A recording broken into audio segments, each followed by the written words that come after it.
from what you heard, some of the callers have said just now. What's your assessment generally, especially the question of who is easier to train? Let's raise. just start from that question.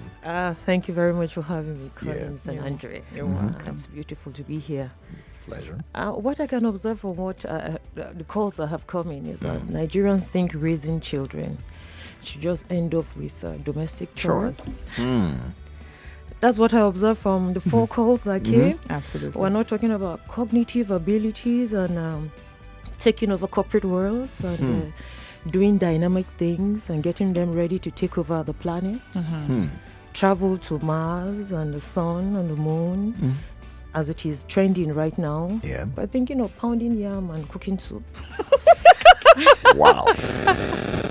Those shots were so hard. Should boys and girls be raised differently? Then I'll ask you another question. I'm a typical Nigerian as well. Okay. Are we raising them up for different worlds? Or are we raising them for the same world? Are the girls going to be ruling another world and the boys ruling another one? Are we raising them for the same one? Wow. Shouldn't we then prepare them and equip them to take over their world fashioned in the same manner? Wow. And research has it that the male brains are on average 8% larger than female brains. It says, however, the neural cells of female brains show a greater number of linkage. Now, there's also that saying that the male brain is wired from front to back and back to front, while the women from right to left, crisscrossed and that. Having that understanding that their brains are wired differently. So how do we get to train them the same way? Without a doubt, nature, that's biology, has decided that is how boys and girls will be formed in their brains. But that is nature. Then when it comes to nurturing, because there has to be nature and nurturing in raising children.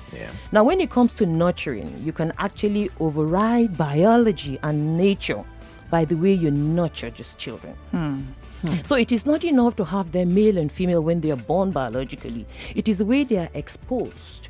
It is the way they are attuned to learning, the way you observe them. That is why I like to say, I do not see gender when I raise children, or when I interact with children, or when I encourage parents to raise children.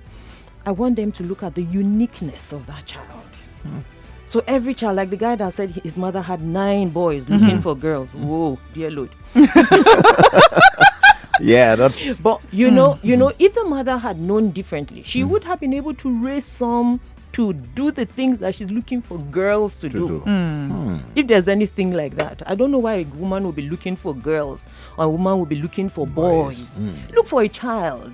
And in other words, actually, it is not enough for you to have a male or female child. It's very important to have a kind child. A child is a small adult. Is a human, a smaller version of the bigger human. That's right. And it has like basically 4 parts: the physical growth, the emotional, the social, and the socio-cultural. Okay. I'll get around to. And so you want to be sure that you have a well-rounded child. A well-rounded child is what you're looking for. And psychology will tell you that you should go stage by stage in their development. Do not be in a rush to run from 0 to 3 and then jump to 10. As a developmental psychologist, I know what happens to parents and children when they try to skip the basic stages and the milestones. The milestones will come natural, but there are times we want to force these children to skip some stages, and we find out that they go back to it much later. And so you want to be sure that your child is being raised mentally correctly in a safe environment where he has access to security, knowledge, education, and of course health. And then you want to make sure you raise your child physically such that his growth or her growth is not stunted. You have seen people who suddenly have better access to proper nutrition, Yeah. and their physical growth just shoots. That's right. Every child is entitled to have proper physical attention from parents or caregivers.